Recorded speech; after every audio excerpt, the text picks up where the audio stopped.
अस्सलाम वालेकुम और खुशामदीद। मुझे उम्मीद है आप सब ठीक होंगे, खैरियत से होंगे और खुश होंगे।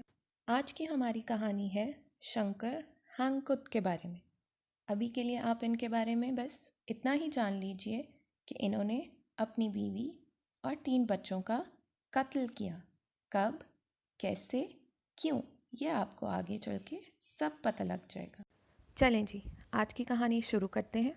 ये जो भाई जी थे यानी शंकर भाई जी पैदा हुए 1966 में अमेरिका में और माँ बाप के इनका ताल्लुक़ था इंडिया से।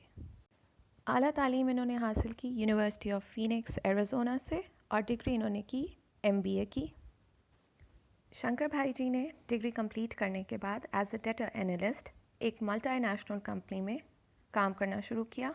शंकर भाई जी की शादी उनकी पढ़ाई के दौरान ही हो गई थी। उनकी शादी 1996 में ज्योति नामी एक लड़की से हुई थी। इस शादी से उनके 3 बच्चे थे, जिसमें एक बेटी और 2 बेटे शामिल थे। पांचों लोग हंसी खुशी ज़िंदगी गुजार रहे थे। ज़िंदगी में कोई मसले मसाइल नहीं थे, यहाँ तक कि 2019 में शंकर भाई जी की नौकरी चली गई।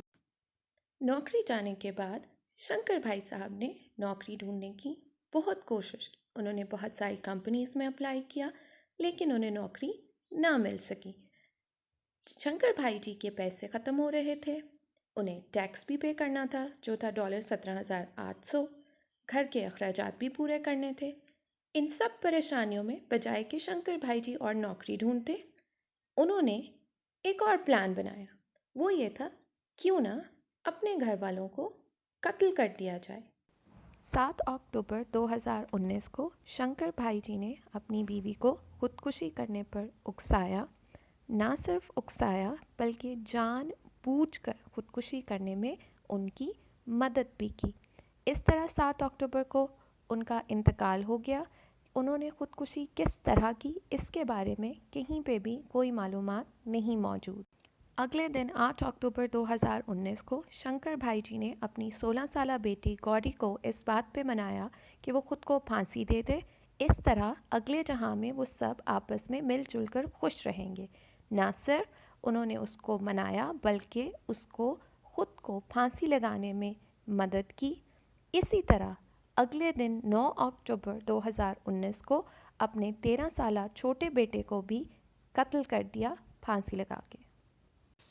शंकर भाई जी का अभी दिल नहीं भरा था कत्ल करके, क्योंकि उनका 20 साल का बेटा अभी जिंदा था। लेकिन 10, 11 और 12 अक्टूबर को शंकर भाई साहब ने आराम फरमाया और 13 अक्टूबर को उन्होंने अपने बड़े बेटे को गाड़ी में बिठाया और ड्राइव पे चले गए। रास्ते में उन्होंने रस्सी की मदद से उसका गला दबा के उसको कत्ल कर दिया।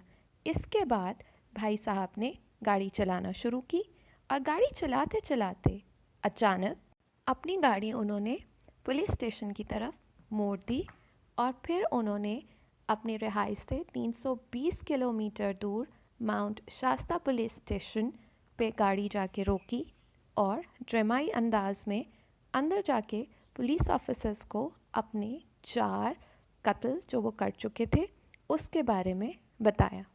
पुलिस ऑफिसर्स ने उन्हें पकड़ लिया। ना सिर्फ पकड़ लिया बल्कि वारंट जारी किए सर्च के। सर्च वारंट मिलने के बाद जब पुलिस ने इनकी गाड़ी की तलाशी ली तो वहाँ पे उनको एक लाश मिली जो कि शंकर के 20 साला बेटे की थी। इसके बाद उन्होंने पुलिस ऑफिसर्स रवाना किए रोजवेल अपार्टमेंट्स की तरफ, जहाँ पे इनकी रिहाइश थी। वहाँ से इनको मज़ीद 3 लाशें मिली जो इनकी बीवी, बेटी और छोटे बेटे की थी। इसके बाद इनके खिलाफ 13 सितंबर को केस किया गया।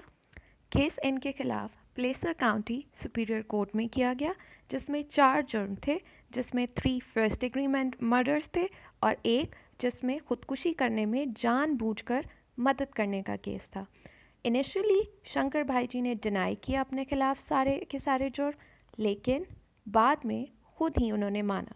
ये केस कोर्ट में तकरीबन 2 साल चलता रहा और इस दौरान बारहा कोशिश की गई इंडिया में शंकर की फैमिली से रब्ता करने की, लेकिन किसी से कांटेक्ट ना हो सका। उनके एक भाई जापान में होते हैं उनसे रब्ता हुआ, लेकिन उनकी कोई ज़्यादा ना दिलचस्पी थी, ना दिली लगाव था अपने भाई से, और ना उन्होंने इंटरेस्ट शो किया। इस तरह 2 साल ये केस चलने के बाद 10 नवंबर सुबह 8:30 पे प्लेसर काउंटी सुपीरियर कोर्ट ने शंकर को सज़ा सुनाई और उन्हें मल्टीपल